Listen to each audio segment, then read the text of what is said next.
Bien, continuando entonces con la era secular de Charles Taylor, pasamos ya al apartado 3 de esta introducción, donde se nos recuerda lo siguiente, que el término secular o secularidad hace referencia en sus tres formas a la religión, ¿no? O sea, el término secular está en este caso vinculado a la noción de religión o tiene que ver con la religión. Uno, el primer sentido es como aquello que se retira del espacio público y que ya habíamos explicado, ¿no? Se hablaría de secular como la desaparición de la religión del espacio público. En el segundo sentido, o la segunda forma, tiene que ver la secularidad con un tipo de creencia y práctica que puede estar o no en retroceso. O sea, como aquella, digamos, declive de la creencia donde se va como deteriorando el compromiso auténtico de la vida creyente. O tres, como cierto tipo de creencia, en ese sentido de la secularidad, o compromiso cuyo estado en esta era está bajo continuo examen y revisión, que es, digamos, el sentido que le interesaba destacar a Charles Taylor, cuando hoy en día la creencia en Dios es una opción más entre muchas otras. ¿Es intercambiable secular y seglar? Sí, o sea, digamos que seglar se refiere precisamente a aquel que vive en los tiempos, que, digamos, era como un contraste con aquel que optaba por la vida consagrada. Pero cuando se habla de secular, se habla como de un fenómeno más amplio, ¿no? Digamos, el que estamos viviendo. Entonces, dice Taylor, bueno, ¿pero qué es la religión? O sea, si en el caso de la secularidad, en sus tres formas apela a la religión, ¿qué es la religión? Clásicamente, ¿no? Si nos preguntamos qué es la religión o quisiéramos definir la religión, veríamos que la religión, se resiste a una definición, ¿no? Como que no es tan sencillo poder definir qué es la religión. Y esto es en gran medida porque los fenómenos que nos vemos tentados de calificar como religiosos en la vida humana son extremadamente variados. O sea, si nosotros apelamos o atendemos más bien a la vida humana y entonces tratamos de calificar como religiosos muchos de los fenómenos que ahí se presentan, veríamos que son extremadamente variados, lo cual haría mucho más difícil el poder ofrecer una definición de la religión. Pero si somos prudentes y pensamos que estamos tratando de comprender un conjunto de formas y cambios que surgieron en una civilización en particular, o sea, la del occidente moderno, o en una encarnación anterior, la cristiandad latina, vemos con alivio que no necesitamos forjar una definición que abarque todo lo religioso en todas las sociedades humanas de todas las épocas. Entonces, se trataría en este sentido, para facilitar, digamos, el esfuerzo comprensivo que estamos llevando a cabo, de delimitar precisamente el contexto de comprensión hacia el cual nos estamos dirigiendo. Entonces, para poder definir la religión, habría que basarse en el occidente moderno, de tal manera que entonces no tendríamos que apelar a todas las épocas, de todas las sociedades y por lo tanto a la multiplicidad de fenómenos que se van presentando. Entonces, cabría destacar el cambio que les importó a las personas de nuestra civilización, y es el siguiente. O sea, esto es lo fundamental, ¿no? Entender el cambio que importó a las personas, en pocas palabras, de nuestra sociedad. Una sociedad, digamos, definida dentro del entorno de lo que llamamos a grandes rasgos Occidente. ¿Qué pasó? Vamos a decirlo así a grandes rasgos. ¿Cuál es este cambio importante? Que hemos pasado de un mundo en el que se entendía que el lugar de la plenitud estaba simplemente fuera o más allá de la vida humana, a una era conflictiva en la que esta interpretación es puesta en tela de juicio por otras que la ubican en un amplio espectro de formas dentro de la vida humana, o sea, de manera inmanente. O sea, esto, digamos, es lo que define en gran medida el cambio que se ha dado en nuestra sociedad en particular, ¿no? Y en general en nuestra cultura. A diferencia de lo que hoy vivimos, se tenía claro, por ejemplo, que el fin de la plenitud humana estaba fuera o bien más allá de la propia vida humana. O sea, que había que apelar, por ejemplo, a lo sobrenatural y atender, por lo tanto, a criterios distintos a los que hoy podremos emplear. Por ejemplo, a diferencia de lo que pasaba antes, en nuestra sociedad solemos suponer que podemos encontrar la plenitud dentro de la vida humana. Por ejemplo, teniendo mucho dinero o accediendo al puesto que me gustaría en este caso adquirir, o simple y sencillamente andando con tal persona, o liberándome de tal persona, etc.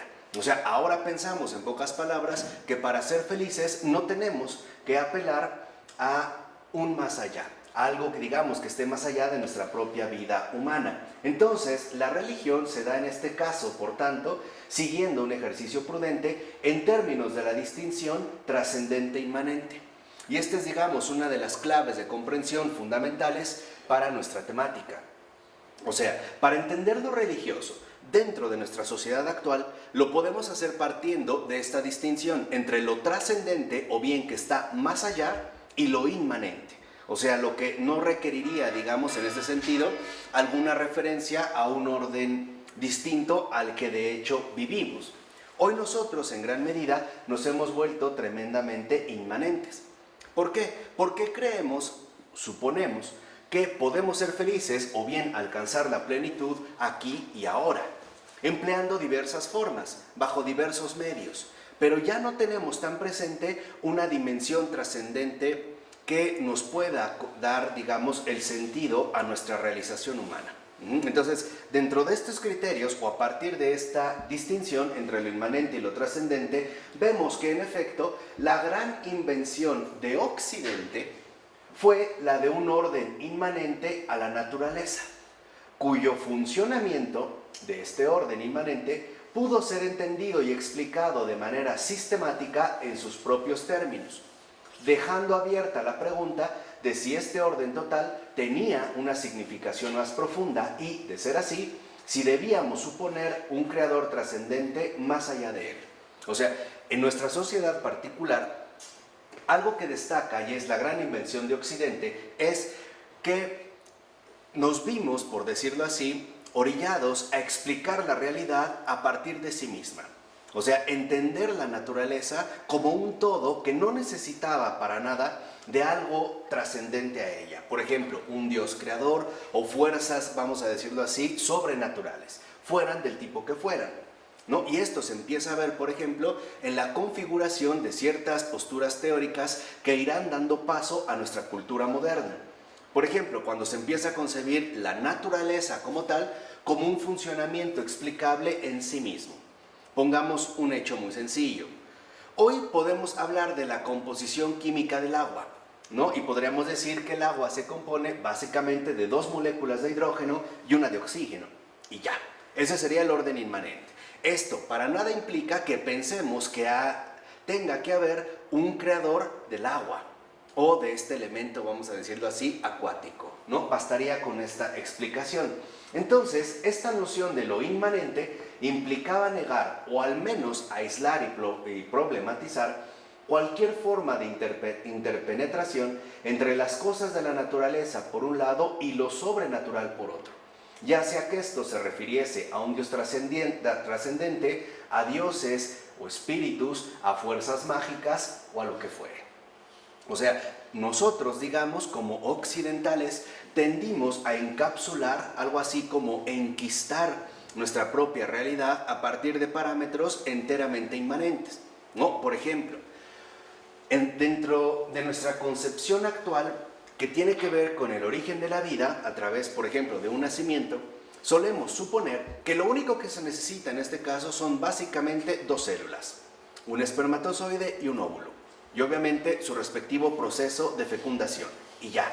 Pero para nada, si lo ven, aún en esta explicación, para nada se hace referencia a un creador.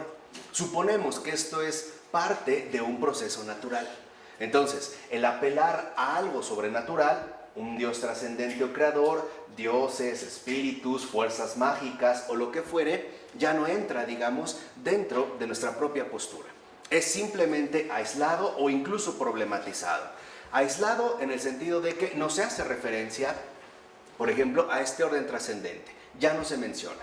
O problematizado en el sentido de que se puede llegar a considerar que sería algo inútil o irrelevante, que no se necesitaría, por ejemplo, hablar de un Dios creador si entendemos la naturaleza como algo inmanente y también, a su vez, permanente, ¿no? Este es un cambio particular que se dio, cosa que antes no se daba.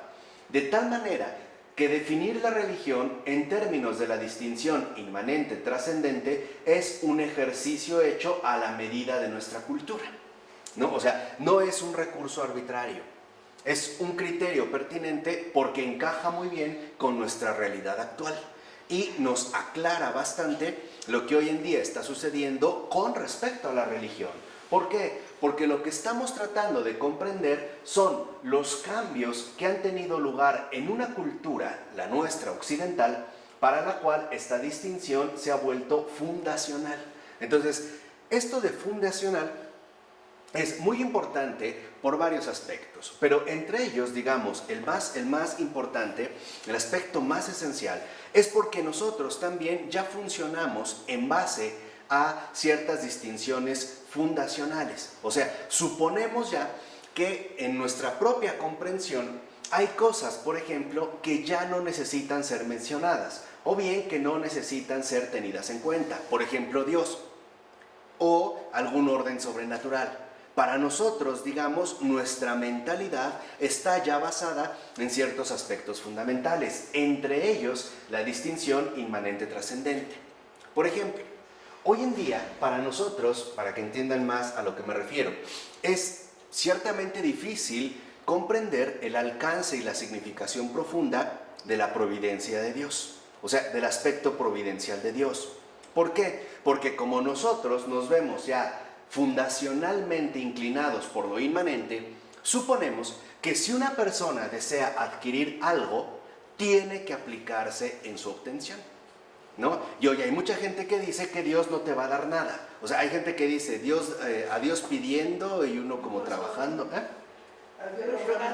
A Dios rogando y con el mazo dando. O sea, sí, claro, le pido a Dios, pero ¿qué vas a hacer tú? ¿No? ¿Por qué? Porque en nuestra mentalidad hay un aspecto fundacional y es la dimensión de lo inmanente. O sea, hoy estamos convencidos, en pocas palabras, que si tú quieres conseguir algo, tienes que esforzarte por conseguirlo. Claro, le puedes pedir a Dios. No es, digamos, algo que esté rotundamente prohibido. Lo puedes pedir, pero en último término, esta petición no pesa tanto como el hecho de tu propia aplicación, ¿no? Ahí se ven nuestros criterios fundacionales, a partir de los cuales se ha establecido precisamente nuestra cultura, ¿no? Tan es así que yo, como les dije en una ocasión, si una persona se pusiera a orar tratando de obtener algo, nosotros estaríamos tentados a suponer que está perdiendo el tiempo, ¿no? Que antes, por ejemplo, de obtenerlo de este medio, él tendría que poner en marcha todos los recursos que estuvieran a su alcance. O, por ponerlo en este esquema, que antes de apelar a lo trascendente, un Dios, dioses, lo que quieran, primero tendríamos que agotar los recursos de lo inmanente. Ejemplo, quiero conseguir un trabajo, bueno, no se lo pido a Dios. Compro un periódico, busco aquí, busco allá, meto solicitudes para que de ahí venga un resultado. ¿Sí me explico? Esto ya es parte fundacional de nuestra propia mentalidad occidental. Entonces, puede decirse, como menciona Charles Taylor, que por primera vez en el occidente moderno, y especialmente en la ciencia post-galileana, ahorita lo vamos a mencionar, el orden inmanente se vuelve algo más que una teoría. O sea, ya no es una mera suposición, es un campo de acción. Nosotros nos movemos dentro del orden inmanente. Por eso, por ejemplo, vamos a suponer, si una persona es soltera y desea encontrar el amor de su vida, no veríamos como una opción viable el pedirle en oración a Dios que se la ponga en el camino. Y por eso han tenido tanto éxito, por ejemplo, estos chats de solteros, ¿no? Para encontrar pareja. O sea, el acudir nuevamente a lo inmanente. ¿Por qué? Porque este orden inmanente se convierte en el telón de fondo o trasfondo fundacional de nuestro pensamiento, que es precisamente lo que les acabo de mencionar, ¿no? O sea, en pocas palabras, hoy en nuestro pensamiento occidental, que ciertamente es moderno, nos guste o no, querámoslo o no, hay un trasfondo fundacional que nos remite de cierta manera o de manera muy clara al orden inmanente. Vamos a decir, al orden de lo humano, el cual pareciera suficiente para poder alcanzar lo que buscamos. ¿no? El hecho de poder aplicarse o de obtener aquello que ciertamente deseamos.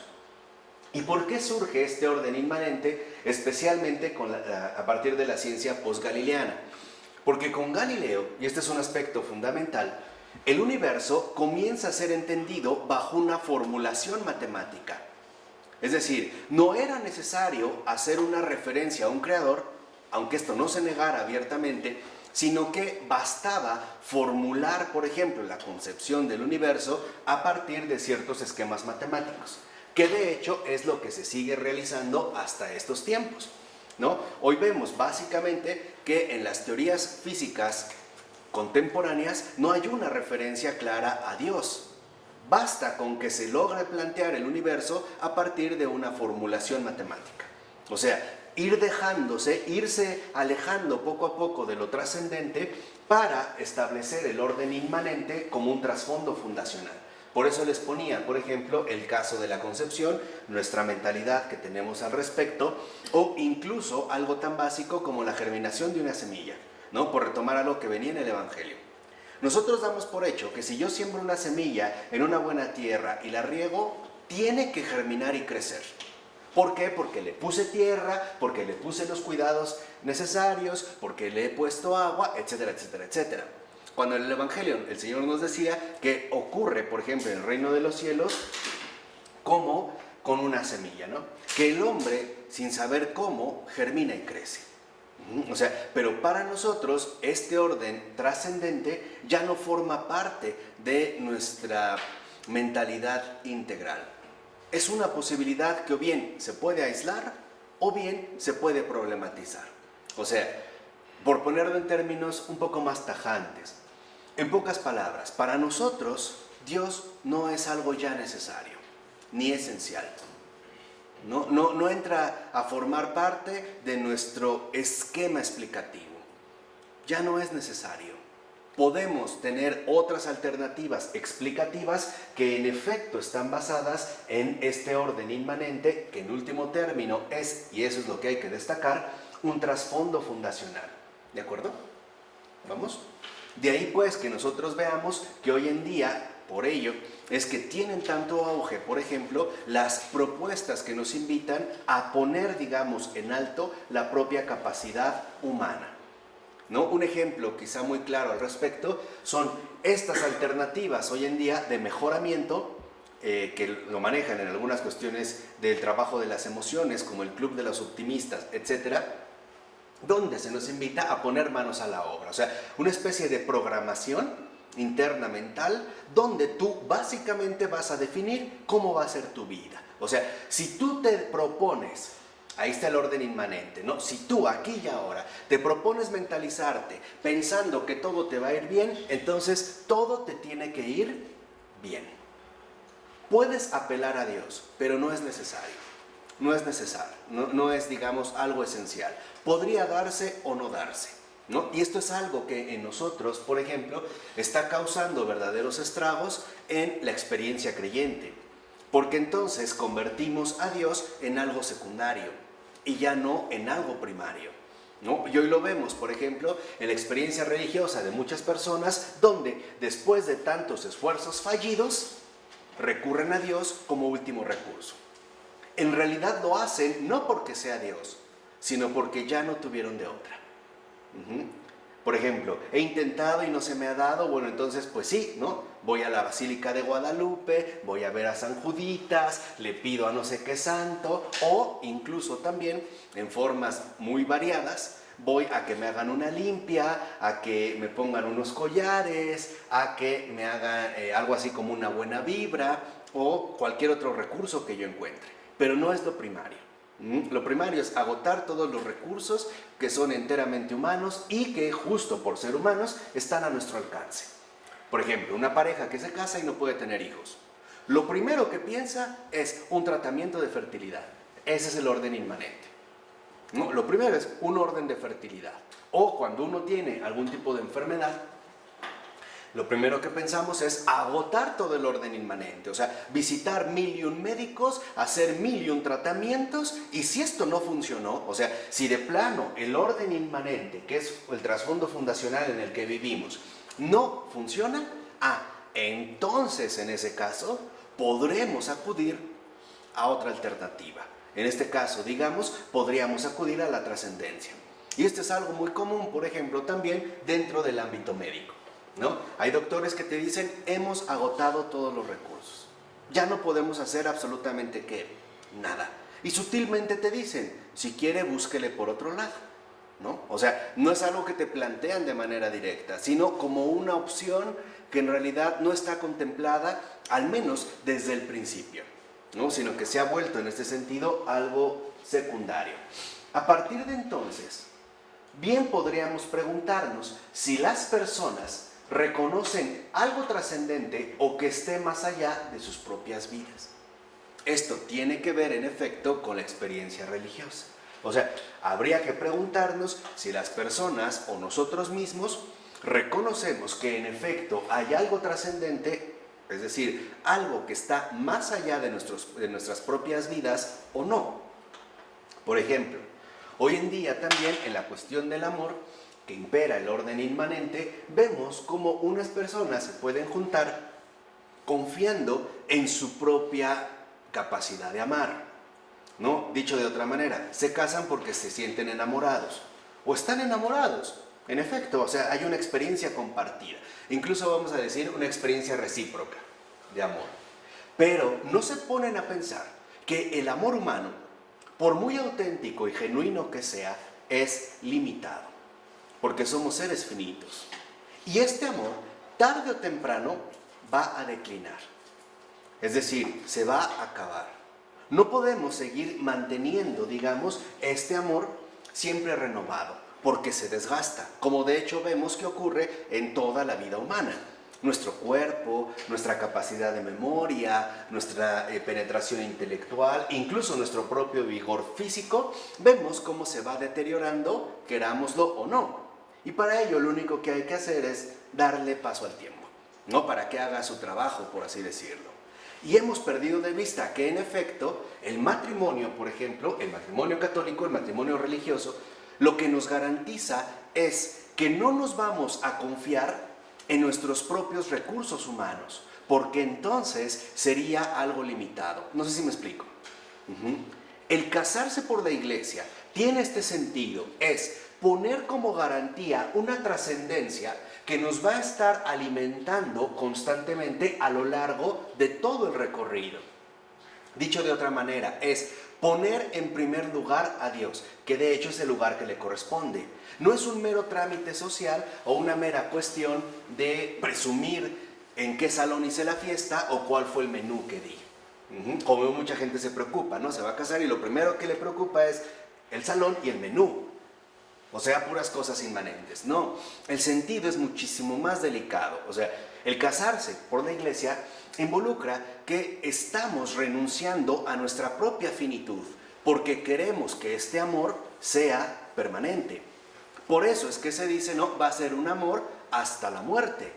Si dejamos, por ejemplo, que las personas acudan a sus propios recursos, tarde o temprano, este amor que en un principio podía ser muy ardiente y muy intenso, perderá esta vitalidad, querámoslo o no. Y eso es parte, digamos, de nuestra realidad. Entonces, si esto ocurre en casos tan simples, ¿qué será cuando nos referimos a situaciones mucho más relevantes? O sea, reconocemos o no que hay algo trascendente o algo que va más allá de nuestras propias vidas. Ahora, dice Taylor, pero habría que completar la explicación usual con respecto a la religión, o sea, de la distinción inmanente trascendente, con una explicación más centrada en el sentido que tenemos de nuestro contexto práctico.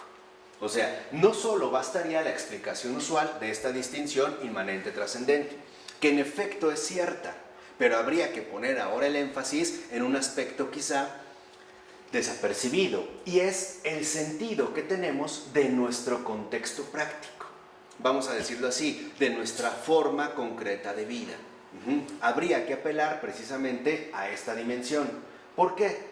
Porque cada persona y cada sociedad tiene una o más concepciones de lo que es la bienaventuranza humana, o viven de acuerdo con ellas. Aquí es donde entra de por medio el contexto práctico. O sea, esto no quiere decir que solo nosotros nos vamos a ver limitados a ciertas concepciones teóricas que podemos aceptar más o menos bien.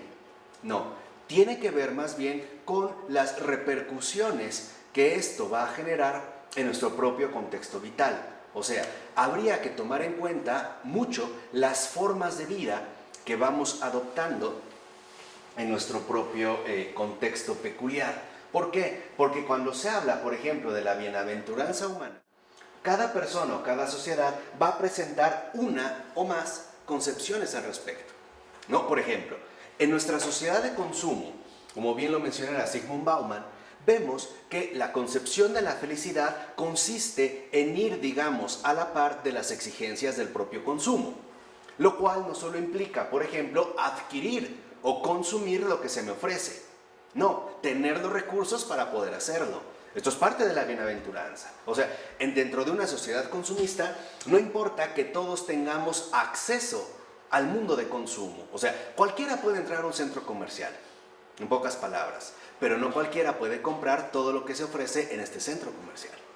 Esa es una distinción diferente. Entonces, esto conlleva a que hoy se nos puede proponer, por ejemplo, una concepción de la bienaventuranza humana basada en el tener todo aquello que tú deseas y que en efecto el mundo del consumo te ofrece, creándote incluso falsas necesidades, o busca vivir de acuerdo con ellas. Por ejemplo, si yo estoy convencido de que la bienaventuranza humana tiene que ver con la satisfacción de las exigencias del consumo, entonces para poder consumir necesito tener recursos para gastar y por lo tanto necesitaría trabajar y trabajar y trabajar y trabajar. O bien irme por una vía corta. No voy a trabajar, pero voy a buscar alternativas de adquisición. Por ejemplo, voy a secuestrar, o voy a hacer fraudes, o simple y sencillamente voy a engañar y voy a estafar a todo aquel que se me ponga enfrente. Y esto implicaría el contexto práctico, o sea, no lo olviden, las formas de vida. Entonces, de ser así, las preguntas sustanciales que nos podemos hacer son: ¿qué es una vida realizada? ¿Cómo entendemos hoy en día una vida realizada? Por ejemplo, en otro libro fundamental de Charles Taylor, que se llama Las fuentes del yo, él dice que mucha gente hoy en día responde a esta pregunta a partir, por ejemplo, de propósitos inmanentes. Ahí, acuérdense, el trasfondo del orden inmanente. Por ejemplo, hay personas que dicen: no, si yo conociera las pirámides de Egipto, puedo morir tranquilo. O si yo pudiera ir a Disneylandia, ya, con eso soy feliz. O si yo pudiera andar con tal persona, ya, la hice. O tener una relación sexual con tal, ya, gané. O sea, hoy en pocas palabras, la vida realizada tal parece que tiene que ver con objetivos de muy corto plazo, que involucran nuevamente un aquí y una ahora, ¿no? O qué hace que valga la pena vivir la vida. Para nosotros, ¿qué es aquello que hace que valga la pena vivir la vida? Esta es una problemática muchísimo más complicada en nuestro entorno, porque hay gente que no tiene una respuesta clara a este tipo de pregunta, ¿no? O sea, entiende que hay dinámicas que tiene que cubrir, por ejemplo el consumo, ¿no? Por seguir con esta línea para aclarar el punto. Pero esto no es precisamente lo que hace que valga la pena su vida. O que incluso puede adquirir un muy buen empleo, pero este empleo no es justamente lo que hace que valga la pena su vida. O qué es lo que más admiramos de las demás personas. O sea, hacia dónde, por decirlo así, se está dirigiendo nuestro punto de admiración. O sea, ¿qué admiramos, por ejemplo? ¿La ropa que usa? ¿O el coche que lleva? ¿O los éxitos sociales que ha obtenido? ¿O la cantidad de mujeres con las que ha andado? ¿O qué es lo que realmente admiramos en las demás personas? Esto nos lleva entonces a centrarnos en la dimensión del contexto práctico, o sea, en las formas de vida. ¿Por qué? Porque como dice Taylor, no podemos evitar plantearnos estas y otras preguntas de este tipo durante nuestras vidas. Tarde o temprano estos planteamientos van a llegar. Puede ser que estuvimos, por así decirlo, enceguecidos o frenéticamente empeñados en la dinámica del orden inmanente. Pero hay gente, y yo conozco de esta gente, que se plantea, después de muchos años, ¿de qué ha servido trabajar tanto? ¿De qué sirvió? Por ejemplo, ¿de qué sirvió estar en una empresa creciendo, sí, ganando bien, pero donde después de 30 años de labores le dieron una patada en el trasero porque llegó una persona más joven o una persona que simple y sencillamente era económicamente más barata? Así de fácil, ¿no? Ya no tenían que, por ejemplo, seguir invirtiendo tanto en una persona si podían invertir con lo mismo en 4. Que de hecho es la dinámica que en los términos laborales hoy en día se está aplicando, ¿no? Antes se supone que, por ejemplo, en una oficina normal podría haber una telefonista, una recepcionista, una secretaria. Hoy es muy probable que las 3 funciones las realice una sola persona, por el sueldo de una, no de las 3. O sea, no se paga, digamos, equitativamente, ¿no? Bueno, y nuestros esfuerzos, y esto es fundamental, por responderlas, definen la o las concepciones de acuerdo con las cuales tratamos de vivir, o bien entre las cuales nos debatimos y definimos. O sea, cuando nosotros respondemos estas preguntas, los esfuerzos que hacemos para precisamente poder responderlas manifiestan de manera bastante clara cuáles son las concepciones de acuerdo con las cuales estamos intentando vivir. Por ejemplo, si una persona considera que la vida, una vida realizada, es aquella en la que uno ha hecho lo que quiere, ya veríamos entonces que las concepciones, digamos, el trasfondo en el que está inmerso, tiene que ver, por así decirlo, con una especie de capricho voluntarista, ¿no? Una voluntad caprichosa, que considera que porque el hecho de desearlo significa adquirirlo o significa tenerlo, ¿no? Aquí estaríamos entonces nosotros dándonos cuenta de que en otro nivel estas concepciones están codificadas, a veces en teorías filosóficas, a veces en códigos morales, a veces en prácticas y devociones religiosas. O sea, nuestras propias concepciones, y esto es algo importante, vienen a su vez influidas por aspectos que muchas veces no tenemos claramente definidos, o vamos a decirlo así, articulados.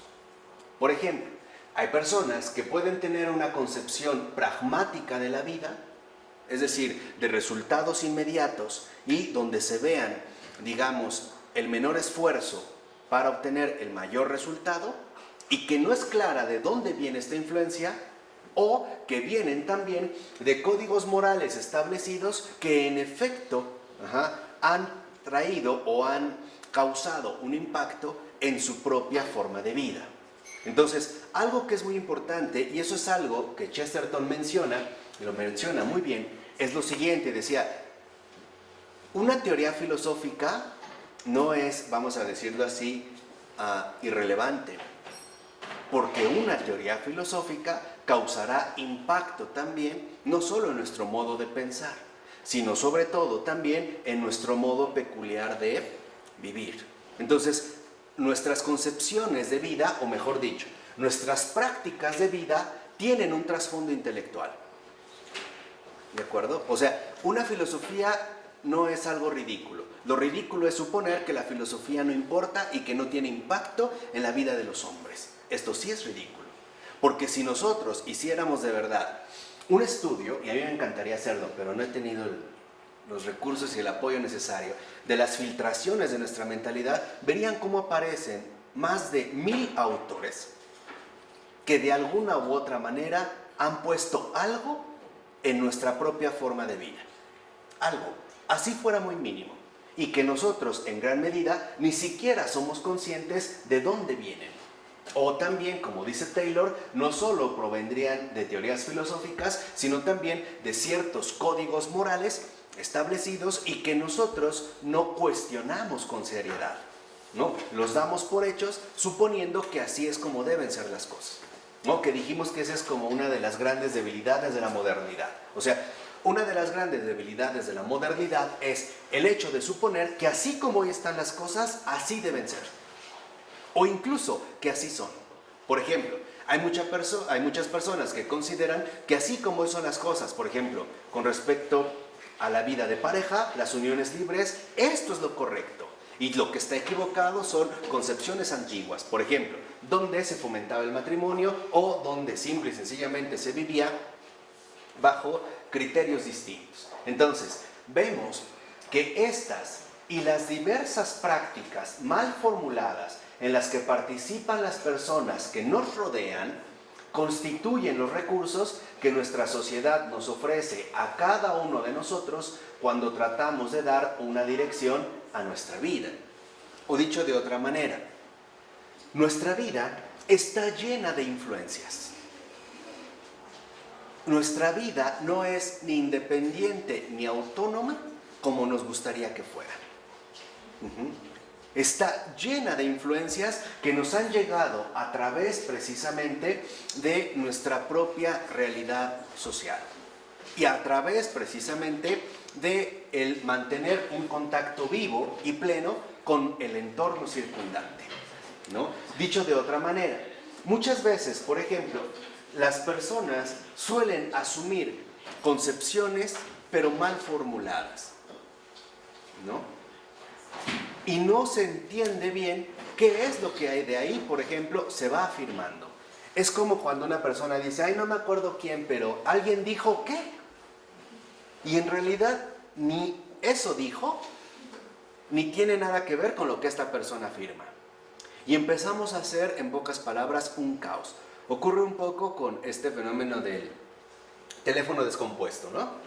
La gente se empieza a secretear, alguien dice, el resultado al final es otra cosa, nada que ver con lo que inicialmente se pronunció. Entonces, tenemos que ver también que nosotros vivimos una dinámica auténtica de transmisión. Dicho de otra manera, las personas influyen en nosotros y nosotros a su vez también vamos a influir en las demás personas. Y esto es algo, digamos, real de nuestra propia dimensión humana. ¿Sí? ¿Vamos? Por ello, otra forma de aproximarnos a esta cuestión, planteada en términos de interior-exterior, es preguntarnos, por ejemplo, ¿la mejor vida, la más plena, implica que busquemos, reconozcamos o nos pongamos al servicio de un bien que está más allá, que sea independiente de la bienaventuranza humana, es decir, inmanente? ¿O no? O sea, para ser felices, vamos a ponerlo así, ¿basta con lo que tenemos? ¿O con lo que podemos adquirir aquí y ahora? Es decir, dentro de este orden inmanente que se ha vuelto fundacional para cada uno de nosotros. ¿O bien tendríamos que buscar algo que esté más allá de lo que nosotros ya damos por hecho? O sea, la dimensión humana de la vida, en todos sus múltiples aspectos, ¿es suficiente para alcanzar la bienaventuranza humana? ¿Sí o no? Todos los recursos que esta inmanencia nos ofrece, como cuestiones o realidades materiales, ¿no? Por ejemplo, tener coches, casas, relaciones humanas, reconocimiento, éxito, fama, dinero, prestigio, etc. Todo esto que aquí se puede obtener, ¿es realmente suficiente para alcanzar la bienaventuranza humana? ¿O tendríamos que suponer que hay un orden trascendente, un más allá, al que tendríamos más bien que dirigir nuestra atención? Hoy parece claro que para la mayoría de la gente no es necesario. Basta con tener con lo que aquí se puede acceder. Por ejemplo, hoy hay muchas jovencitas que considerarían, allá a su corta edad de 14, 15 años, que serían plenamente felices si en lugar de hacerles una fiesta, por ejemplo, de quinceañeras, se les pagara una operación de busto. Y ya.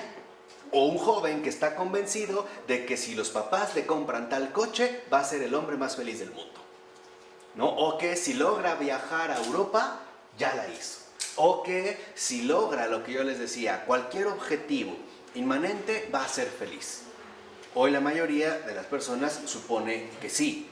E incluso para que vean las malas formulaciones, esto es algo, por ejemplo, que si mal no recuerdo, Mastercard se, encargó de propagar. O sea, hay ciertas cosas que el dinero no puede comprar. Para todo lo demás, existe Mastercard. ¿Esto qué significa? Mira, hay ciertas cosas, pero esas no importan. Importa todo lo demás. Y como es todo lo demás, entonces esto sí te lo puede dar, por ejemplo, Mastercard. Bueno, En cuyo caso, lo que vemos es que la máxima bienaventuranza humana, o sea, la más real o adecuada, podría implicar que dentro de nuestro espectro de objetivos finales también incluyamos algo diferente a ella. O sea, que también seamos capaces de incluir algo distinto a lo que de hecho ya conocemos y también ya vivimos. Aquí es donde entraría entonces nuestra auténtica postura. Esto nos permitiría ver con claridad en dónde es que en efecto estamos colocados. Es claro, por ejemplo, que en la tradición judeocristiana la respuesta a esta pregunta es afirmativa. O sea, ¿cómo se logra la máxima bienaventuranza humana? A través de amar, venerar y adorar a Dios, que sería el fin último. Ahora, este fin último, en la tradición judeocristiana, implica renunciar a muchas cosas humanas. Pongamos ejemplos bien básicos. La infidelidad está básicamente al alcance de todos. No es algo difícil de adquirir, ni de conseguir. Bueno, si nuestro fin último es amar, venerar, adorar a Dios, servir a Dios, tendríamos que confrontarnos con nuestros propios intereses, ¿no? Dicho de otra manera, tendríamos que aprender a renunciar a un sinfín de cosas, tanto exteriores como interiores. Pero esto es lo que da una orientación distinta. Por supuesto, en esta tradición judeocristiana se considera que Dios desea la bienaventuranza humana.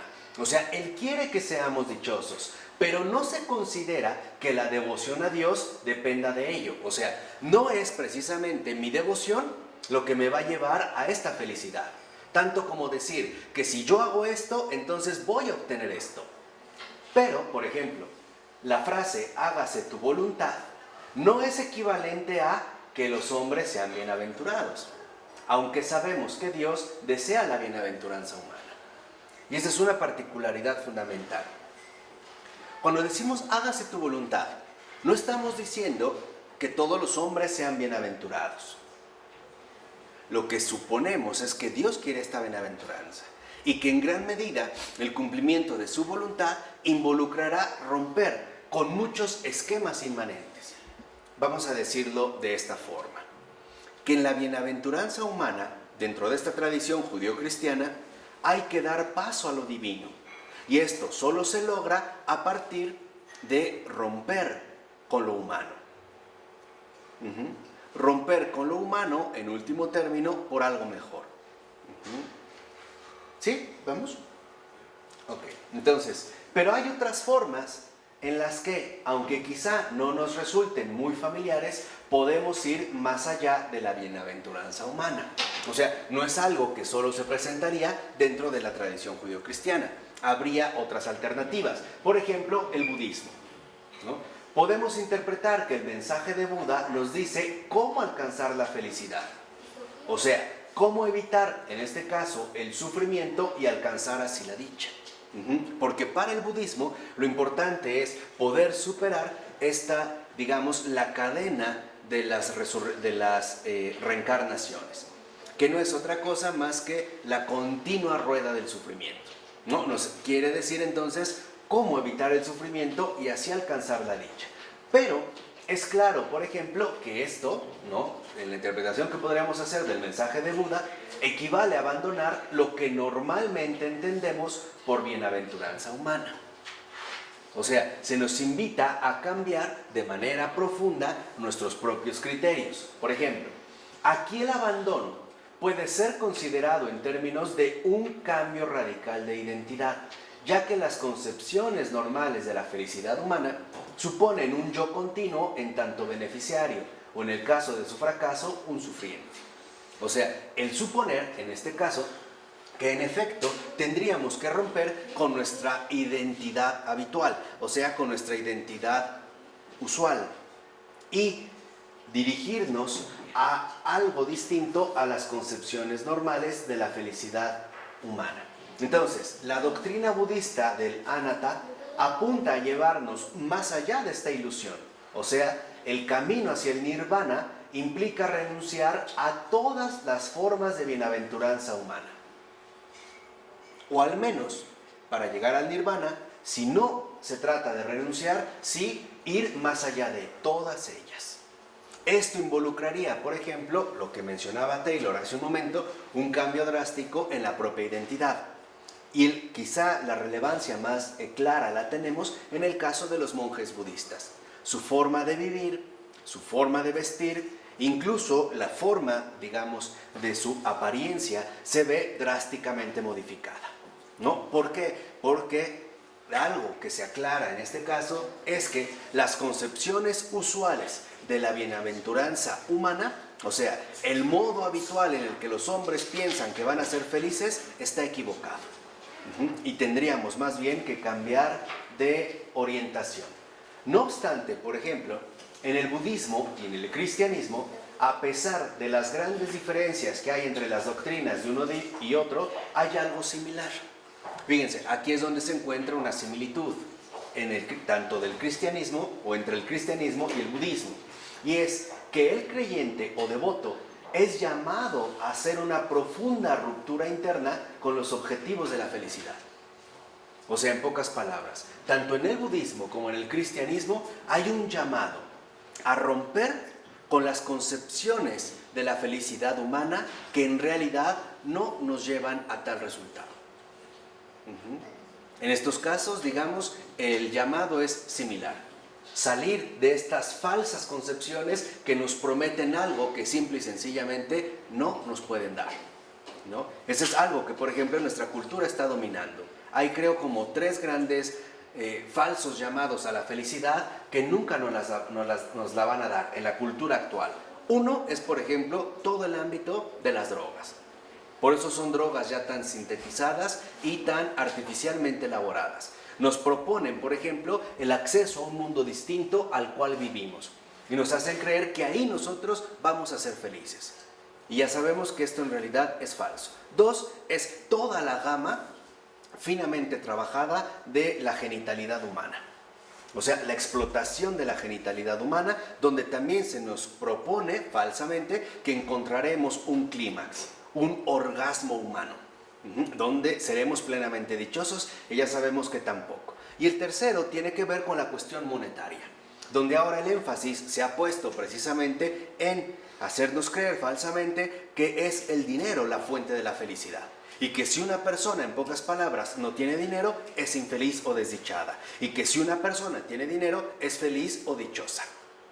Tanto en el budismo como en el cristianismo se nos invita a romper fuertemente o de manera tajante con estas falsas concepciones. ¿Por qué?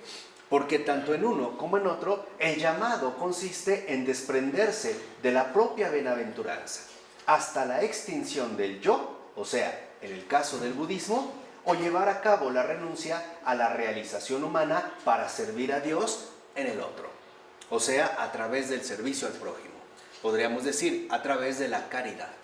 Y esto solamente se puede llevar a cabo si reconocemos las rupturas tajantes que hay que llevar a cabo. Por ejemplo, es disponerse a estar al servicio de los demás. Que esto sería, digamos, algo cristiano. Pero para poder vivir algo así, primero habría que romper con nuestros criterios habituales, ¿no? Uno dominante en estos tiempos es, no, primero yo. Y le hemos ido agregando, ¿no? Primero yo, después yo y al último yo. O sea, no hay nada que pueda encajar dentro que sea ajeno a mi propio proyecto vital. Ahora, en el caso del cristianismo, por ejemplo, el punto mismo de la renuncia, y esto es algo muy importante para que lo entiendan bien, o sea, el punto mismo de la renuncia requiere que la bienaventuranza ordinaria a la que se ha renunciado sea confirmada como válida. O sea, no quiere decir, y esto es algo importante que a veces confundimos, lo voy a poner de manera muy drástica, pero en el cristianismo no significa que renunciamos a esta basura que no vale nada, porque entonces la renuncia no tendría ningún tipo de valor. Eso es no renunciar a nada. No, la renuncia aquí se reconoce en el caso del cristianismo como algo que en efecto posee una validez. Dicho de otra manera, el afán de ser felices, humanamente hablando, es válido. pero se reconoce que hay algo más todavía, algo más grande. Por eso vemos que solo si vivir la vida completa es un bien, o sea, algo positivo, el hecho de que Cristo se entregase a la muerte puede tener el significado que de hecho tiene. Dicho de otra manera, en este caso, solo para el cristianismo, la vida humana es valiosa, tal y como es. Y por ello es que la renuncia que se ofrece de esta vida, o con respecto a esta vida, tiene un valor. A ver, pongámoslo de esta manera. En algunas culturas antiguas, por ejemplo, cuando se realizaban sacrificios, pienso ahorita en algunas culturas hawaianas con Krakatoa, ¿no? Con el dios Krakatoa, lo que se le ofrecía al dios no era cualquier cosa, no era lo inservible, era lo mejor. Y la razón era muy simple, porque esta ofrenda se va a realizar al dios, y al dios no le vamos a dar ¿qué? Cualquier cosa. Entonces, por ejemplo, se le ofrecían las vírgenes más bellas o los hombres más fornidos y destacados. Y algo similar ocurría, por ejemplo, en nuestra antigua cultura mexica, ¿no? Sabemos que en los sacrificios rituales lo que se ofrece es al mejor, no al peor. De tal manera que si se hacía el ritual de la pelota, el ganador, digamos, justo por tener la calidad de ganador y de validez, vendría a ser algo así como una ofrenda digna del dios. No se le ofrece el perdedor. Esto hoy en día ha cambiado. Por lo regular, cuando nosotros damos algo, damos porque ya no tiene validez para nosotros. Dicho de otra manera, suena fuerte, pero es verdad. Hoy en día, en gran medida, lo que llamamos caridad no es caridad, porque lo que estamos dando es la basura que para nosotros ya no tiene servicio. Entonces alguien te puede decir, oye, mira, por ahí tengo un sillón que a ver si te sirve, o sea, llévatelo, basureros. Por eso Teresa de Calcuta decía con toda claridad, los pobres no son basureros, ¿eh? A los pobres no se les llena de basura, de ningún tipo, ni siquiera la comida, ¿eh? Porque no son basureros. Es para que vean el cambio de los criterios. O sea, se supone que en efecto, desde la postura cristiana, lo que entregamos es algo válido. A lo que renunciamos es algo válido, vamos a decirlo así, es algo positivo. Y por eso es que adquiere relevancia, porque sabemos que esto es bueno, pero no es lo único. Esto nos puede orientar bastante en la comprensión de diversos fenómenos particularmente religiosos. Por ejemplo, el celibato. La sexualidad humana es buena, y es muy importante y es muy fundamental. Y es justo porque se renuncia a algo bueno que la renuncia adquiere un estatus peculiar. Un estatus, en este sentido, muy particular. Así que entonces, por ejemplo, y esto ya lo habíamos comentado, sobre todo con Pavel Florensky, si mal no recuerdo, que las renuncias con respecto a Dios no solo se refieren a lo negativo, también tienen que ver con lo positivo. Por ejemplo, para nosotros es muy fácil renunciar a cosas que claramente sabemos son negativas. Por ejemplo, ya no quiero beber de esta manera, ya no quiero serle infiel a mi esposa, ya no quiero mentir, ya no quiero robar y ya. Pero con lo bueno o con respecto a lo bueno, no tan fácilmente estamos dispuestos a renunciar. Ahí ya no, ahí nos quedamos bien instalados. ¿Por qué? Porque esto involucraría un cambio radical en toda nuestra proyección de vida. Por ejemplo, alguien puede decir, no, pues para mí es bueno darle a otra persona la comida que me sobra. Pero ya no sería tan fácil decir, no le des lo que te sobra, dale nuevo. Porque esa comida que te sobra es, por así decirlo, un mal cálculo tuyo. Es algo que tú no consumiste y algo que tú no ingeriste. Y entonces hubieras, desde el principio, medido la ración que tú vas a consumir. Porque finalmente seguiría siendo una sobra.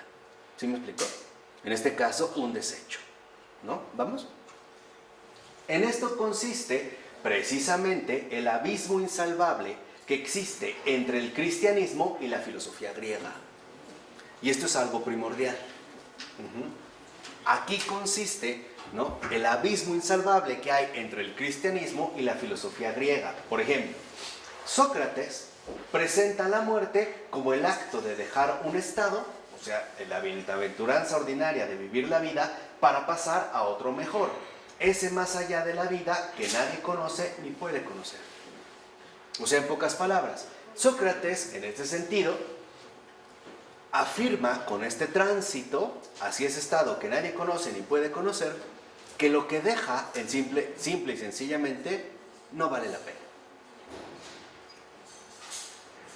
No ha valido la pena. Vamos a decirlo así. Sócrates no tiene una confirmación radical de la vida misma.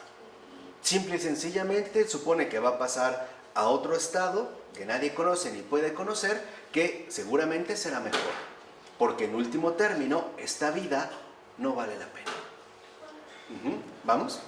Por eso, en gran medida, también vemos como algunas tendencias, por ejemplo, que ya se empezaban a dibujar desde Platón, y después con la filosofía posplatónica o de los platónicos posteriores, vemos como en efecto hay como un énfasis en que esta vida no es más que algo irrelevante. Y hay que buscar una vida distinta.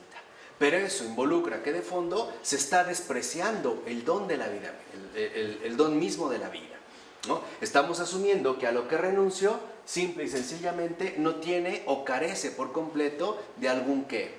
Valor.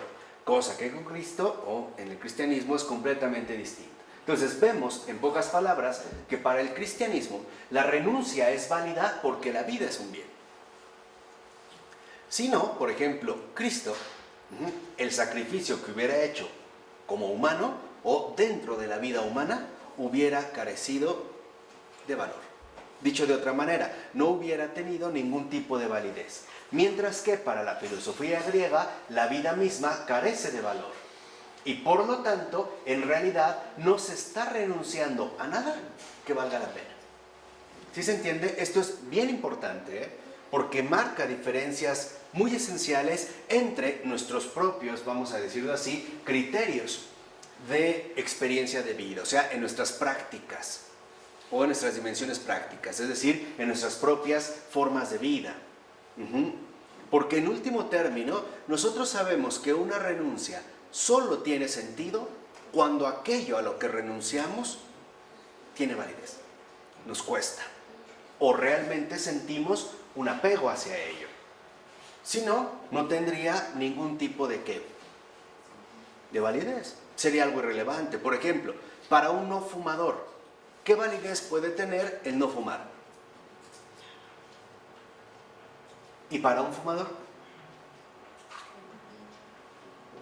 Ahí vemos el peso, o sea, dicho de otra manera, en el cristianismo, justamente porque se reconoce que la vida es un bien, sabemos que las renuncias que se llevan a cabo sí son válidas. O, por ponerlo a lo mejor en términos un poco más explícitos, en el cristianismo, todas y cada una de las renuncias que se nos piden, nos cuestan. Y nos cuestan mucho. Y es por ello, porque sí tienen un carácter de validación. No se me invita a que renuncie a algo inservible, no, a algo realmente válido. Por eso les decía, si una persona regala un sillón todo viejo, ¿no?, que ya huele a trasero de tantos años, y lo saca porque en último término el de la basura le cobra por llevárselo, a lo que está renunciando es a nada, porque eso no vale ¿qué? Nada. Realmente la renuncia tendría sentido si a lo que se va a desprender es de la sala nueva que acaba de adquirir. Eso sí, esa sí es una renuncia. Lo demás es un tiradero de basura, Y para eso están los basureros, no la gente. La gente no es un basurero. Entonces, aquí es donde nosotros empezamos a entender esta dimensión fundamental, que tiene que ver, como dijimos, con nuestro ámbito práctico de vida. Ahora, comúnmente, Dios desea la bienaventuranza humana. Y gran parte de lo que se transmite en los evangelios es que Cristo hace que esto sea posible para las personas cuyas aflicciones cura. Y aquí es donde también tenemos un matiz muy particular. La bienaventuranza humana para el cristianismo es una realidad. Pero para que esta realidad se consume en cada persona, es necesario primero dejarse curar por el médico de las almas, en este caso por Cristo. Y es esta curación la que en efecto, por ejemplo, se menciona incluso en los evangelios. Lo vemos, por ejemplo, por mencionar ahorita un caso entre muchos. Cuando Jesús está predicando, hacen un hoyo, ¿no?, en un techo de una casa y bajan a un paralítico. Nosotros ahí vemos que la felicidad de esta persona no solo consistió en que caminara, porque no nada más le dijo Cristo, ya camina. No, le da algo más importante y es: tus pecados te son perdonados. Esta es la base, o sea, aquí es donde se plantea literalmente la dimensión auténtica de la felicidad humana. O sea, Dios no solo quiere que seamos felices, Él nos ayuda para que en verdad lo seamos. Y para que realmente seamos felices, Él mismo se encarga de curar todas y cada una de nuestras aflicciones.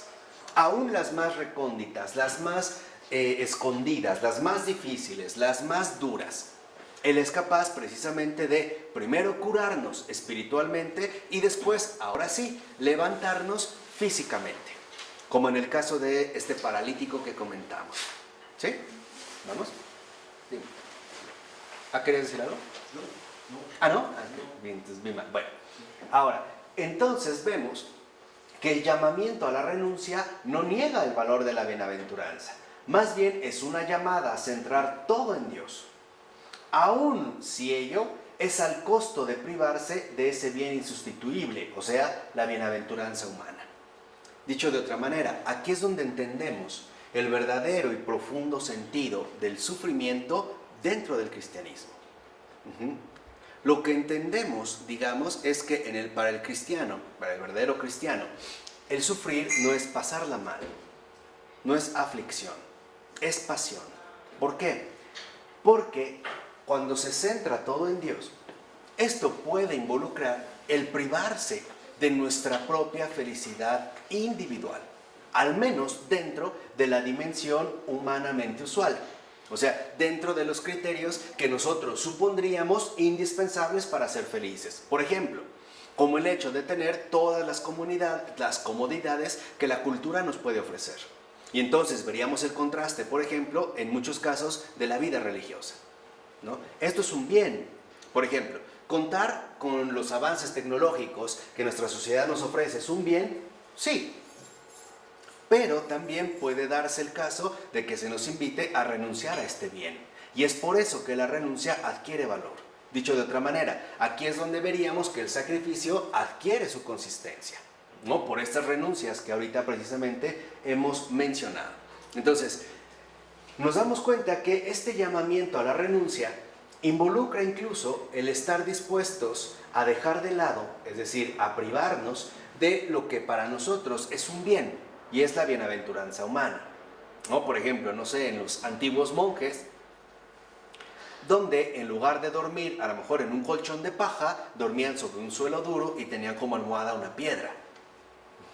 No era únicamente por maltratarse, no, era por reconocer que incluso la bienaventuranza humana no era lo definitivo para alcanzar la verdadera felicidad del hombre, ¿no? Se podía vivir, digamos, bajo una perspectiva diferente. Ahora, ¿qué es lo que vemos? Que el fruto de esta privación, o sea, la renuncia a mi egoísmo, porque el orden inmanente siempre es algo egoísta, que se centra en mí mismo, el fruto de esta privación es que en un nivel se convierte en la fuente de la bienaventuranza para otros.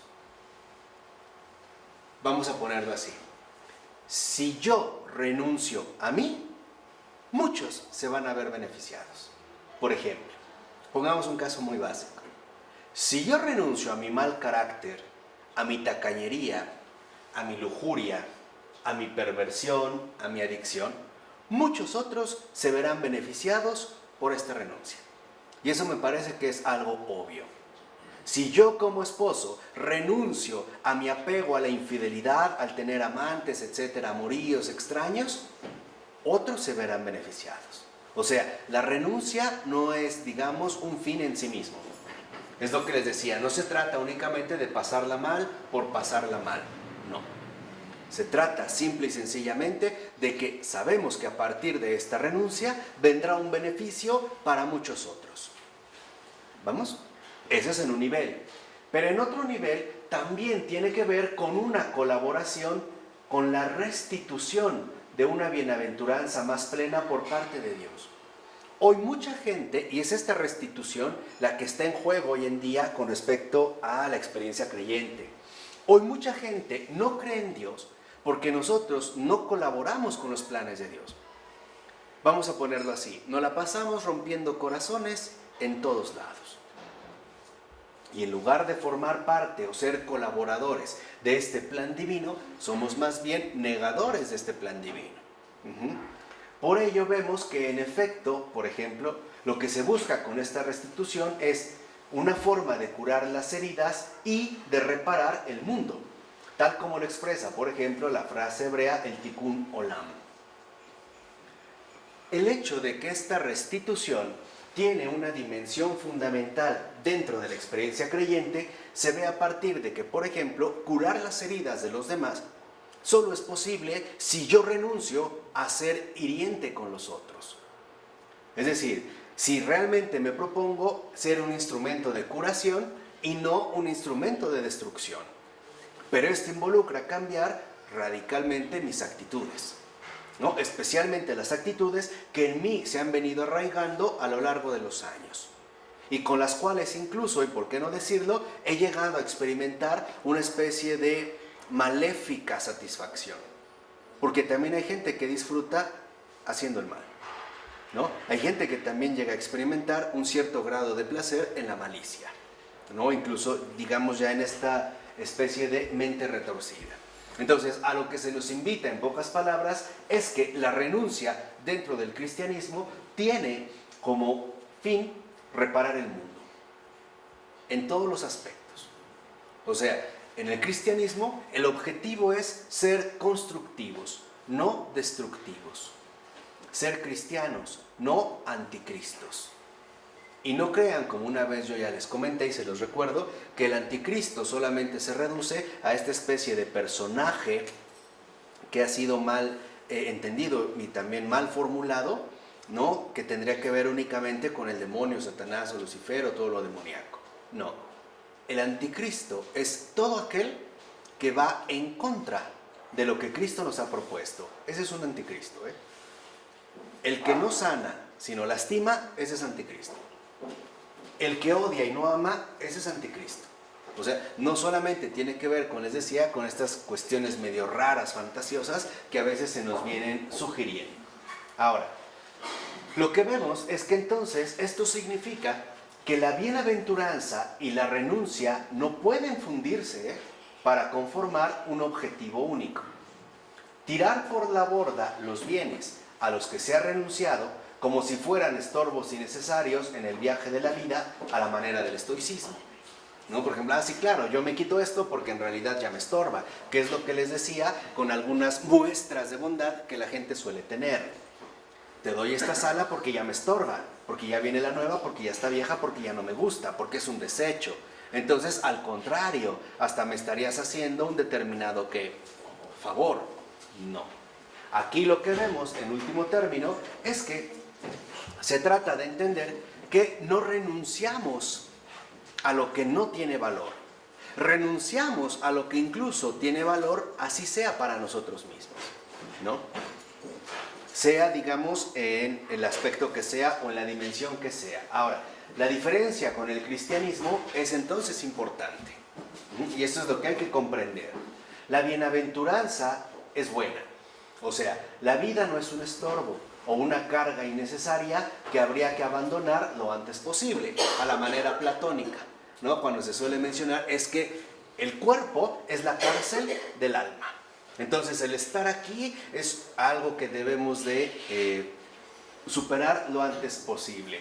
Pero por perseguirla y aún obtenerla no es nuestro objetivo último. Vamos a decirlo de esta manera. En el caso del cristianismo, sabemos que la bienaventuranza, o sea, este deseo de ser felices es bueno y es algo importante. Pero el afanarnos en ser felices dentro de este orden inmanente no es nuestro objetivo último. Sabemos como cristianos que a veces pasarla mal es por un gran bien.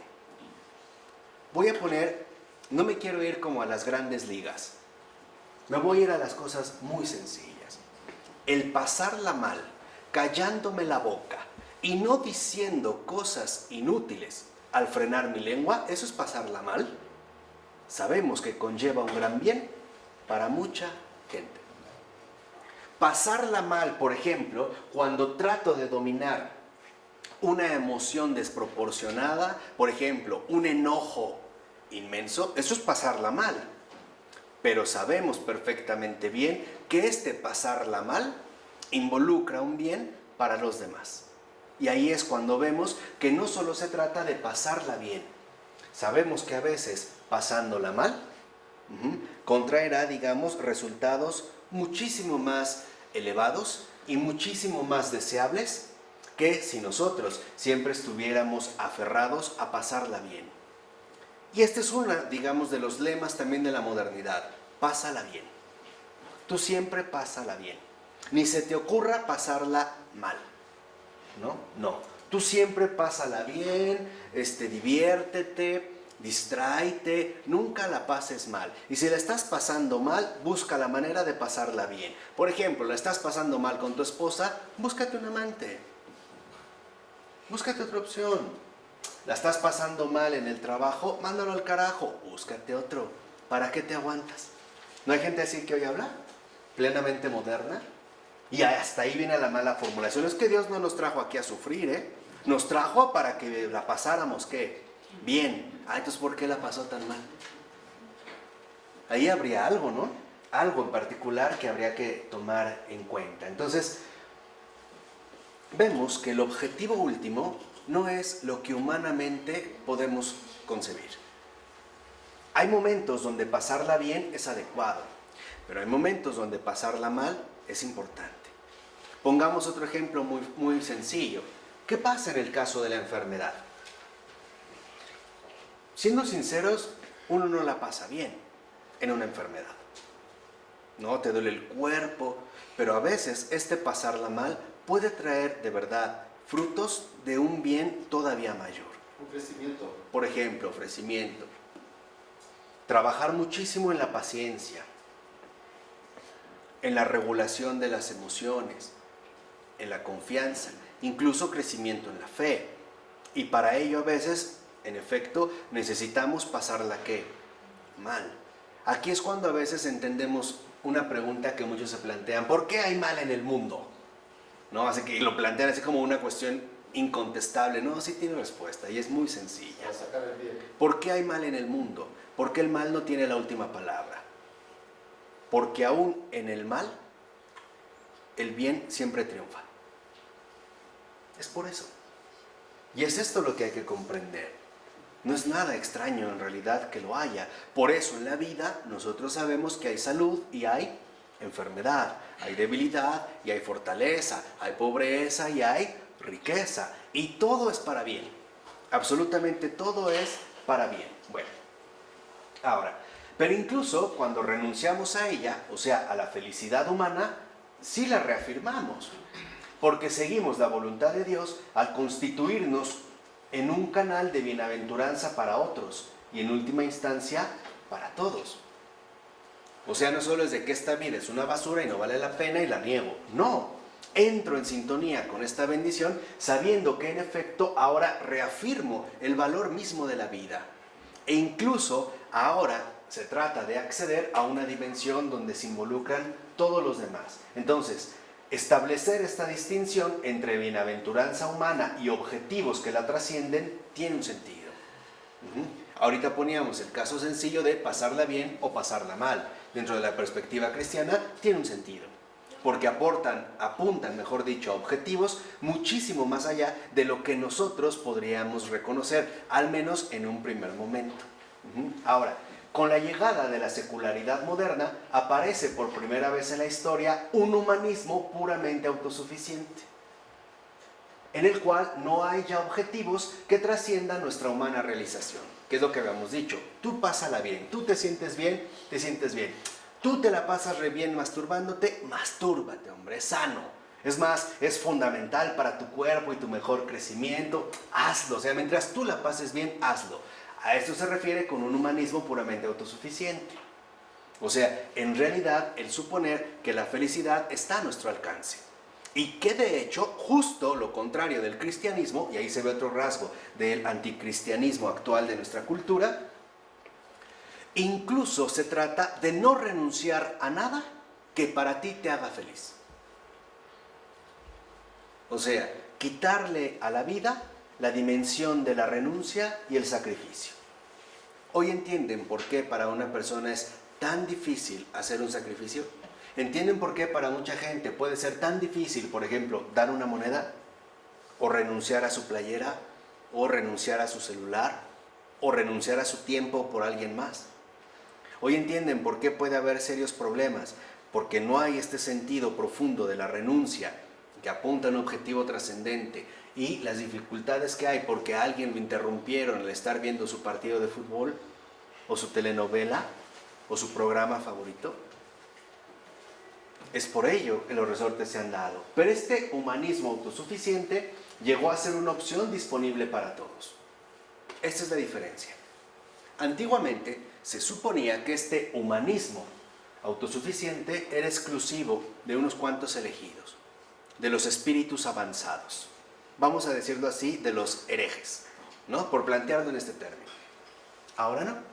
Ahora este humanismo autosuficiente se ha vuelto una opción que está disponible para todos. Tú no necesitas a nadie más. Tú lo puedes hacer, ¿qué? Solo. Y hoy hay mucha gente que lo dice. Yo no necesito a nadie, ¿no? Solo necesito ponerme en acción, etc. O sea, moverse dentro de este trasfondo fundacional del orden inmanente. Pues tal humanismo no acepta objetivos finales más allá de la felicidad humana aquí y ahora, ni fidelidad a nada que esté más allá de dicha felicidad. Hoy por eso mucha gente dice, ¿no? De que se lo coman los gusanos, pues mejor que se lo coman los humanos. No, aquí, no, la pachanga es aquí, tú pásatela bien, no hay nada más allá, y hacerlo a pesar de lo que sea, ¿no? Digamos, a pesar de todos los criterios equivocados que ahí se puedan mantener. Y esto no ocurrió en ninguna sociedad previa, ¿eh? Por eso les decía que nosotros vivimos una cultura insólita, algo verdaderamente extraño y peculiar. Y la concepción general de la posición del hombre ante la modernidad nos ubicó en un orden en el que no ocupábamos los primeros puestos, ¿no?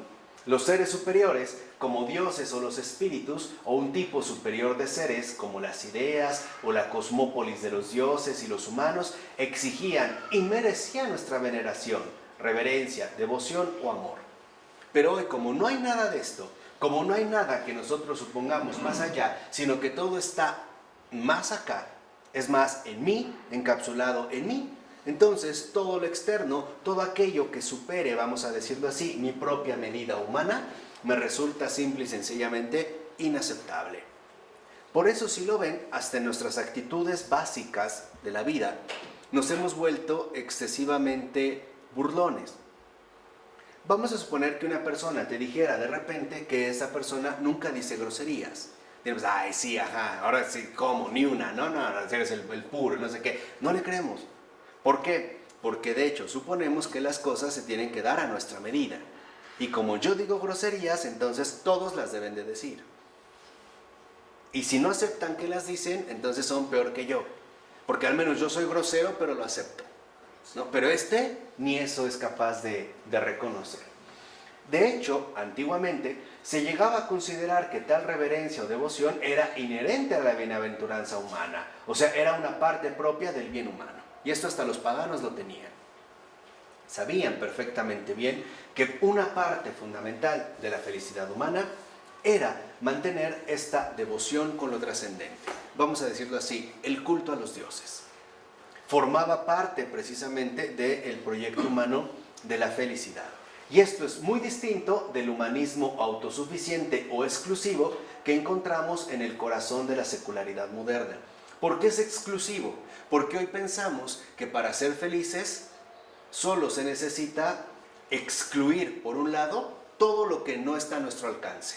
Y por otro también, en este sentido, concentrarnos únicamente en la dimensión humana. Es por ello que la secularidad es un estado en el que tiene lugar nuestra experiencia y nuestra búsqueda de la plenitud, o sea, su realización. Y esto es algo que compartimos todos, creyentes y no creyentes por igual. Esto es algo en lo que estamos inmersos todos. Ahora, esto no significa que el humanismo exclusivo sea la única alternativa a la religión en estos días. No. De hecho, nuestra era ha sido testigo de un importante conjunto de corrientes que podrían llamarse antihumanismos no religiosos. O sea, la única alternativa no solo es, digamos, la autocomplacencia, ¿no?, del humanismo autosuficiente. No, se han dado otro conjunto de corrientes. Por ejemplo, la deconstrucción, que consiste en mostrar cómo se ha construido un concepto cualquiera a partir de procesos históricos y acumulaciones metafóricas, de ahí el nombre de deconstrucción, mostrando que lo claro y evidente dista de serlo. Y el postestructuralismo son ejemplos de dichos antihumanismos no religiosos. O sea, no solo ahora van a negar, vamos a decirlo así, el orden trascendente, también incluso se opondrán al propio orden inmanente, ¿no?, y los cuales, en efecto, encontrarán sus raíces en los muy influyentes escritos del siglo XIX, especialmente en los de Nietzsche, y en particular en algo fundamental, esta noción poco clara de la voluntad de poder. Porque en Nietzsche, la voluntad de poder parece apelar a la propia autosuficiencia humana, al sobreponerse a todo aquello que parece amenazar la grandeza del hombre, aún así sean los dioses.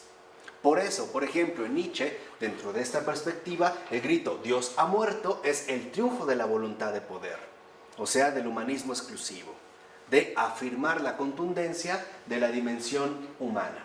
Y también hay intentos hoy en día de reconstruir un humanismo que no es exclusivo, no solo se queda en lo humano, pero que no es religioso, y que para no ser religioso apela, por ejemplo, a la dimensión natural de la existencia, ¿no?, como vemos en muchos movimientos ecológicos. No obstante, lo importante en este caso consiste en lo siguiente: la secularidad, en el tercer sentido, advino junto con la posibilidad del humanismo exclusivo, lo cual por vez primera amplió el espectro de opciones posibles para la adquisición de la plenitud. Y esto puso fin a la era de la fe religiosa ingenua, es decir, no plural. Esto es justamente lo que puso fin, vamos a decirlo, a una era en particular, y trajo consigo el auge del pluralismo. Aquí vemos cómo, en un sentido, el humanismo exclusivo, o sea que solo se refiere exclusivamente al humano en la adquisición de la felicidad, se instaló sigilosamente entre nosotros a través de una forma intermedia, el deísmo providencial. ¿Qué es el deísmo providencial? Que cada uno conciba a Dios a su manera. Ahí está. Y es algo que hoy en día sigue teniendo mucho peso. Hay mucha gente que te dice: yo sí creo en Dios, pero no en el de las religiones, ¿no? Tengo como mi Dios. Y yo siempre me pregunto, ¿qué clase de Dios es ese que solo puede con una persona? ¿No? ¿Qué Dios es ese, no?, que solo puede con una, y ni bien, ¿no?, porque ahí se ve que no, ni la arma bien con uno, que no da el ancho para todos, ¿no? Bueno, con este deísmo providencial se da paso a una nueva posición plural de multiplicidad de opciones. Ahora, cada quien iría siguiendo, digamos, su propia propuesta. Aquí aparece, fíjense, aquí aparece la diferencia entre épocas pasadas y la era secular. O sea, aquí aparece la diferencia entre el antes y el ahora. Una era secular es una era en la que el eclipse de todos los objetivos que se ubiquen más allá de la bienaventuranza humana se vuelve concebible. O sea, en esta era, ahora ya pensamos que en efecto para ser felices no necesitamos hablar de un más allá o dirigirnos a un más allá. Basta con que nos concentremos en el acá, es decir, en el orden inmanente. Y que esto cabe dentro de una vida imaginable para las grandes masas. Aquí es donde entra el fenómeno de la masificación en este sentido. Lo que antes quizá era una opción para unos pocos, ahora se ha vuelto básicamente una opción viable para todos. Este es el vínculo clave entre la secularidad y el humanismo autosuficiente. Por tanto, la religión, que era la pregunta con la que iniciamos, puede definirse en términos de trascendencia, pero este último término debe ser entendido en más de una dimensión. El hecho de que se crea en algún tipo de agente o poder que trasciende el orden inmanente humano es verdaderamente un rasgo fundamental de la religión, tal como aparece en las teorías de la secularización. Por ejemplo, es nuestra relación con un Dios trascendente la que ha quedado desplazada del centro de la vida social, y ahí aparecería la secularidad 1, que ya comentamos. O es la fe en este Dios aquella cuya desaparición es rastreada en estas teorías, sería la secularidad 2.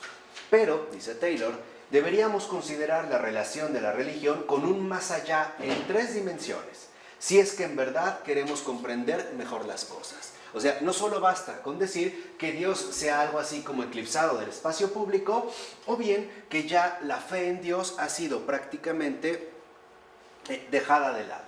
La dimensión clave, o la tercera dimensión de la religión, aquella que hace que su impacto en nuestras vidas sea comprensible, es justo la que hemos estado explorando. O sea, la sensación de que hay un bien superior a la bienaventuranza humana y que se sitúa más allá de esta. O sea, la religión también apela a este sentido o deseo de trascendencia. El reconocer en pocas palabras que la vida humana es buena, pero está incompleta. Que en último término se busca trascender de un modo u otro. En otras palabras, se ofrece una posibilidad de transformación que nos lleva más allá de la perfección meramente humana. Esto creo que se resumió bastante bien cuando dijimos que para el cristiano no basta con ser bueno, hay que ser santo. Y esa es una diferencia esencial. Desde luego, por ejemplo, esta noción de un bien superior que podemos alcanzar solo podría tener sentido en el contexto de la creencia en un poder superior, que de hecho es el Dios trascendente de la fe que aparece en la mayoría de las definiciones que se dan de la religión.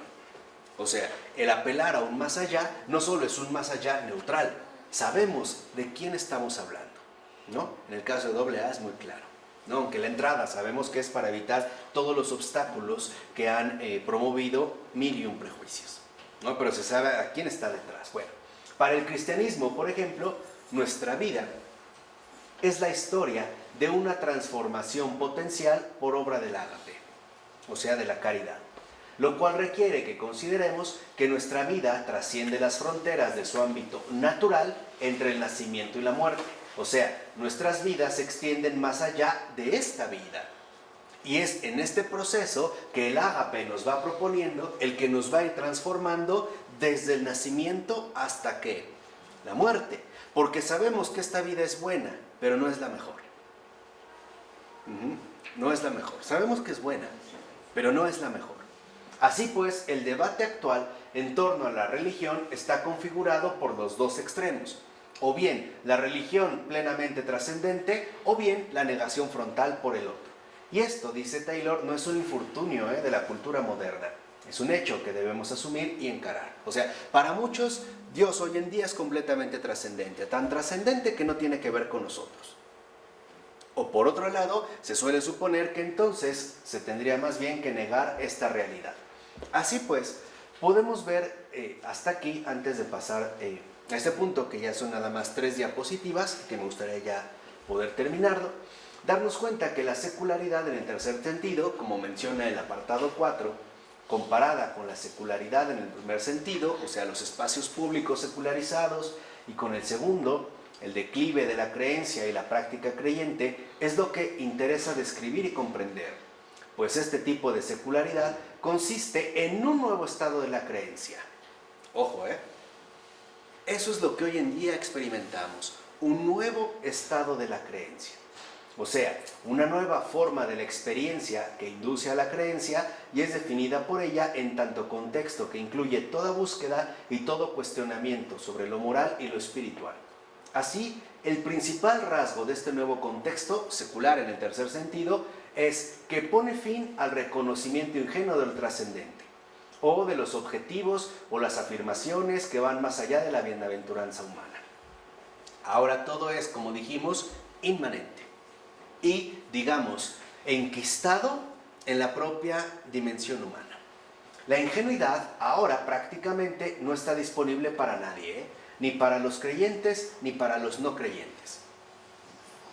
¿Por qué? Porque forma parte de un hecho concreto que hoy vivimos todos.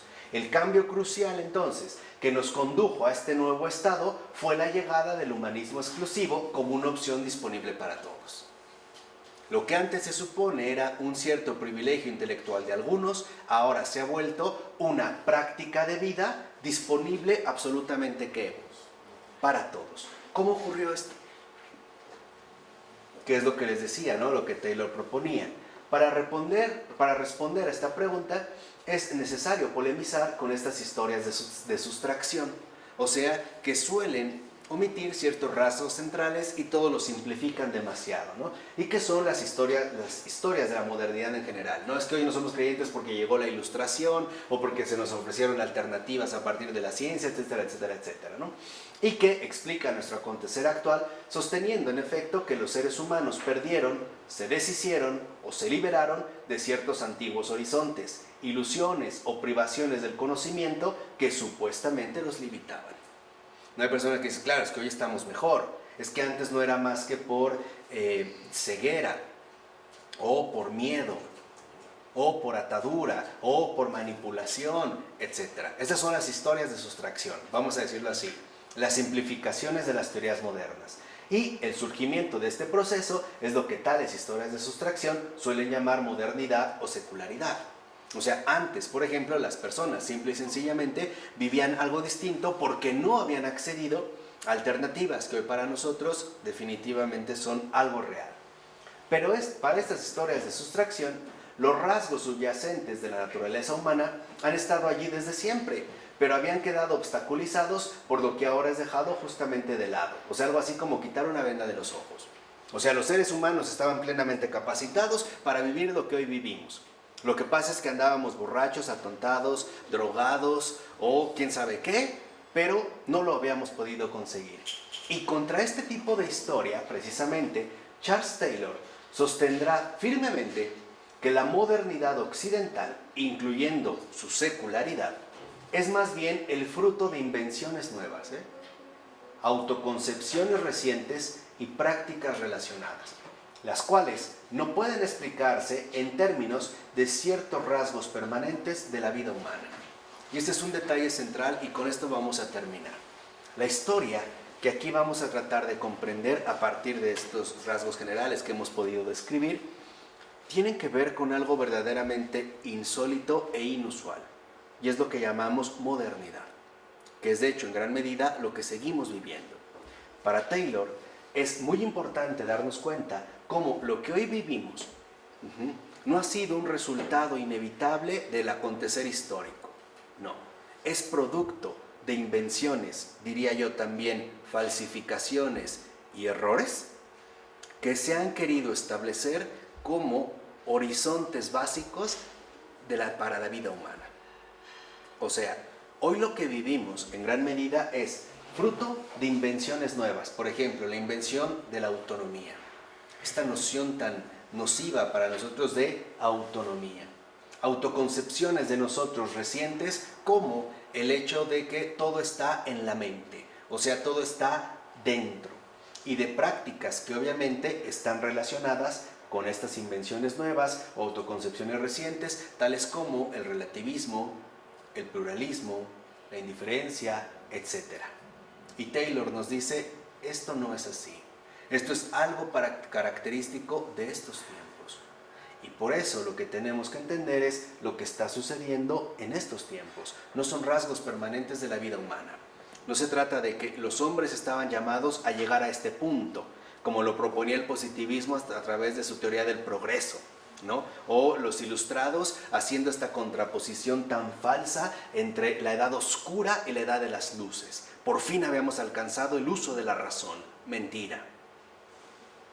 Lo voy a decir de manera muy sencilla. Lo que hoy vivimos está basado ante todo en un montón de errores que se quisieron asumir como verdades. O sea, la modernidad es fruto de la traición a la verdad y por lo tanto, y por qué no decirlo, de la traición a Cristo. Y esto es lo que queremos comprender. ¿De acuerdo? Se haga la del Padre, del Hijo y del Espíritu Santo. Amén.